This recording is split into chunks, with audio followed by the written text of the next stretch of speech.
ستار کہتا ہے تو ہی وہ انسان ہے جس کو نبی نے دیوس کہا تھا. کیا کہا تھا بولو؟ دیوس کہا تھا تجھ جیسے انسان کو نبی نے، جو بے پردہ برہنہ اپنے گھر کی عورتوں کو گھما رہا. آج اسکول اکیلی جا رہی ہے بیٹی، کالج اکیلی، کوچنگ سینٹر ننگی جا رہی ہے تیری بیٹی. تقریباً 1000 لڑکیاں آج غیروں کی گود میں جا چکی. میں کیوں کہوں گا غیروں کو غلط؟ کیوں کہوں گا میں؟ غیر غلط نہیں ہے، تم غلط ہو. تم غلط ہو. تم موقع تو نے دیا، لنگی تو نے گھمائی، دوپٹہ تو نے چھینا. جب 2.5 لاکھ کی اسکوٹی دے سکتا ہے تو کیا 200 روپے کا برقع اپنی بیٹی کو نہیں دے سکتا؟ 100 روپے کی نقاب خرید کے اپنی بچی کے چہرے پر نہیں ڈال سکتا؟ کیا مصطفیٰ جان رحمت کی بیٹی کا طریقہ اپنی بیٹی کی گود میں لا کے نہیں ڈال سکتا؟ بے حیا آوارہ بے غیرت انسان، شرم نہیں آتی تجھے؟ پردے میں رکھ اپنی بیٹی کو. تقریباً 1000 ابھی 3 مہینہ گزرا، ایک بہار کی لڑکی، ایک جھارکھنڈ کی لڑکی اور ایک میوات کی لڑکی. 3 لڑکیاں ایک دن میں غیروں کی گود میں گئی. اور جو لڑکی میوات کی تھی، جب اس سے بیان لیا میڈیا نے، کیا مجبوری ہے جو مذہب اسلام چھوڑا، باپ چھوڑا، ماں چھوڑی، خاندان چھوڑا، غیر کی گود میں آ کے بیٹھی.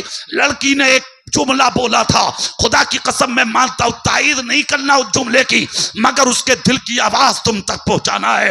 اس لڑکی نے کہا ایک مجبوری ہے جس وجہ سے آج میں اس جگہ پر آ چکی ہوں. کہا کیا؟ کہا میرا باپ لاغر ہے، میرا باپ کمزور ہے، میرا باپ بیمار ہے، میری ماں کی آنکھوں کی بینائی جا چکی ہے، میرا بھائی کوئی نہیں ہے، میرے گھر میں کمانے والا کوئی نہیں تھا. رشتے بہت آئے مگر ہر رشتہ لانے والا میرے نابینا اور بیمار باپ سے پیسے کی طلب کرتا تھا. کسی کو 5 لاکھ چاہیے، کسی کو تک چاہیے، کسی کو کچھ چاہیے، کسی کو کچھ چاہیے. میں کہاں تک برداشت کرتی؟ یہ لڑکا جو مجھ کو ملا ہے اس نے مجھے کچھ نہ لینے کا وعدہ کیا، میں اپنا سب کچھ چھوڑ کر اس کی گود میں آ گئی. میں یہ کہنا چاہتا ہوں ذمہ دار کون ہوا؟ آپ ہیں ذمہ دار. آج سے 1500 سال پہلے اسی ماحول اور اسی معاشرے پر نظر رکھی تھی تمہارے پیغمبر نے، جو کہا تھا نکاح آسان کرو. آج تو بسوں ٹرکوں یعنی کہ گاڑیوں پر لکھا ہے بیٹیاں پڑھاؤ بیٹیاں بچاؤ. تب اس کے باوجود حالات یہ، کبھی لکھنؤ میں بلاత్కాر، کبھی پٹنہ میں بلاత్కాر، کبھی سیوان میں بلاత్కాر، کبھی دلی میں بلاత్కాر، کبھی کولکاتہ میں بلاత్కాر، کبھی کہیں بلاత్కాر. پھر بھی خیریت نہیں. بچی کا مرڈر کیا جاتا، نالیوں میں بہایا جاتا، خون ان کے راستوں کے حوالے کیے جاتے. میں کہتا ہوں کہ کسی ٹرک یا بس پر یہ جملہ لکھنے کی ضرورت نہیں پڑے گی جو جملہ آج سے 1500 سال پہلے میرے رسول نے مکے مدینے کی گلیوں میں بولا تھا، نکاح آسان کرو. جس دن نکاح آسان ہو جائے گا، نہ کسی کی بچی کے ساتھ بلاత్కాر ہوگا، نہ کسی کا مرڈر ہوگا. تمہاری بھی عزتیں بچیں گی، بچیوں کے بھی عزتوں کی حفاظت ہو جائے. ضرورت ہے آج سے 1500 سال پہلے جو آواز تمہارے نبی نے نکالی تھی اس آواز پر عمل کرنے والے بنو. ماؤں کو پردے میں رکھو، بیویوں کو پردے میں رکھو، عورتوں کو پردے میں رکھو، گھر کی عورتوں کو پردے میں رکھو. آج بازار نہیں، مزار بھی بھرے پڑے ہیں عورتوں سے. مردوں کو نکلنے جگہ نہیں ہے اور راستے بنا لیے، بولے علاج ہو رہے ہیں. علاج مانتا ہوں اللہ کے ولی کی چوکھٹ پر فیض ملتا، اور لوٹنے کے لیے عورت کو مزار میں داخل کرنے کی ضرورت نہیں ہے. تو خود جا اور اس انداز میں جا جس انداز میں جانے کی اجازت بریلی کا اس مجدد نے دی ہے. 4 ہاتھ کی دوری پر کھڑا ہو جا، زور سے. با ادب با نصیب، بے ادب بے نصیب. ادبدار بنو گے بہت کچھ ملے گا، بے ادب بنو گے جو کچھ ہوگا وہ بھی تیرا چھین لیا جائے گا. بے ادب بن کر مت جاؤ، با ادب بن کے جاؤ. سر جھکا کے جاؤ، دل بچھاتے جاؤ، آہستہ سے جاؤ، نرمی کے ساتھ جاؤ، آنکھوں سے آنسو بہاتے جاؤ، اپنے آپ کو کچھ نہ سمجھ کے جاؤ. جب اس انداز میں جاؤ گے جھولیاں بھر کے لاؤ گے، تمنائیں پوری کرا کے آؤ گے، آرزوؤں کو پر کر کے لاؤ گے. ساری باتیں جو نیک دل میں ہوں گی ان کی قبولیت کی سند لے کے آؤ گے. اس انداز میں بزرگوں کی چوکھٹ پر جایا کرو. اپنی بچیوں کو پردے میں، اپنی ماں کو پردے میں، اپنی بہنوں کو پردے میں رکھو. آج کتنے ننگے تمہاری عزت پر حملہ کرنے کے لیے میدان میں ہیں. میں کہتا ہوں میں کسی غیر پر انگلی نہیں اٹھاتا. وہ کیا کر رہے ہیں وہ سب کی نظر میں ہے، کسی کو بتانے کی ضرورت نہیں ہے. مگر تم میرے اپنے ہو.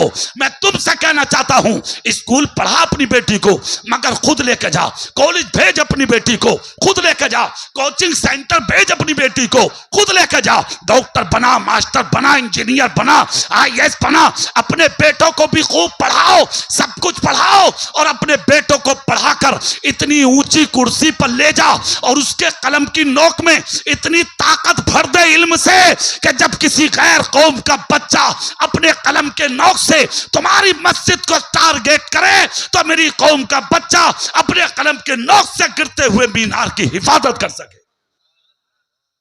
مگر سب کچھ بنانے اور بننے سے پہلے اپنی اولاد کو نبی کا غلام بناؤ. کیا بناؤ؟ زور سے بولو سب. نبی کا غلام. علم ضروری مگر اس علم کے ساتھ اچھا اخلاق اس سے بھی زیادہ ضروری. سمجھ گئے آپ؟ اگر اخلاق نہیں ہے آپ کے پاس تو آپ عالم نہیں ہیں، کوئی مطلب نہیں ہے. پھر یہ بھی سن لیں، ہاں اگر اخلاق نہیں ہے تو پھر کوئی مطلب نہیں. اخلاق اچھا ہو، اور کتنا اچھا ہو اخلاق. آخر میں ایک جملہ، مگر پوری بات سننے تو اچھا لگے گا انشاءاللہ. سنا دوں آپ کو؟ سبحان اللہ زور سے بولیں گے؟ آواز سے ہاتھ اٹھا کے بولو یا رسول اللہ. کتنا بڑا کارنامہ انجام دیا گیا تھا کربلا میں. 72 لوگ شہید ہوئے تھے. کتنے؟ زور سے بولو سب. ان کے مقابلے 22,000 کا لشکر تھا. یزید اور اس کے ساتھیوں نے سمجھا ہم کامیاب ہو گئے. مگر کامیاب وہ ہے جس کو قرآن کہہ دے کامیاب. زور سے بولو نا بھائی.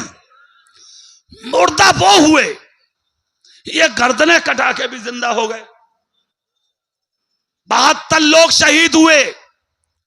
مگر اس کربلا کے میدان میں حضرت زین العابدین تھے سلامت، جو اپنے باپ کا سر اپنی جھولی میں ڈال کر میرے رسول کی چوکھٹ پر آئے تھے، اور سارا بیان نبی کی بارگاہ میں آ کر چھوڑا تھا. عورتیں انہی کی سرکردگی میں تھی. آئے مدینے میں، سارا مدینہ منتظر تھا آ رہے ہیں. ہر آنکھ میں آنسو، ہر دل میں غم. حضرت زین العابدین نے نبی سے کیا کہا یہ نبی جانے.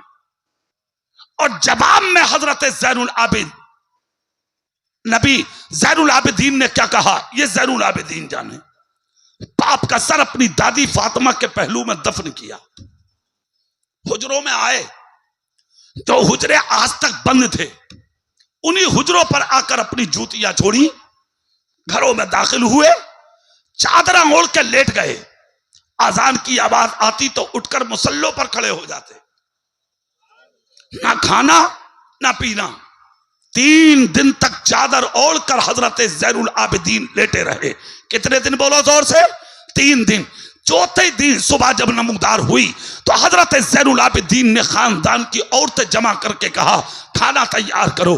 تیسرے دن کھانا بنا. جب کھانا تیار ہوا حضرت زین العابدین نے اپنی جھولیوں میں ڈالا، نکل گئے مدینے میں.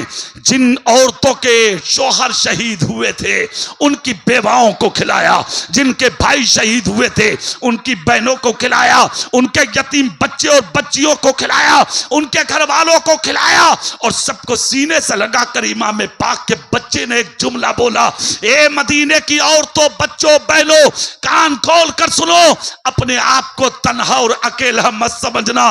جب تک زین العابدین مدینے میں زندہ ہے کسی گھر میں کسی کو بھوکا نہیں سونے دے گا. اللہ اکبر. سوچے یہ گھرانہ میرے رسول کا ہے، یہ گھر میرے آقا کا ہے، یہ در میرے آقا کا ہے. خدا کی قسم واپس آئے زین العابدین، حالات کا جائزہ لیا. آنے کے بعد 2 باتیں کہی تھی خاندان میں. کتنی؟ نمبر 1، میرا جی چاہتا ہے کہ مدرسہ بنائیں،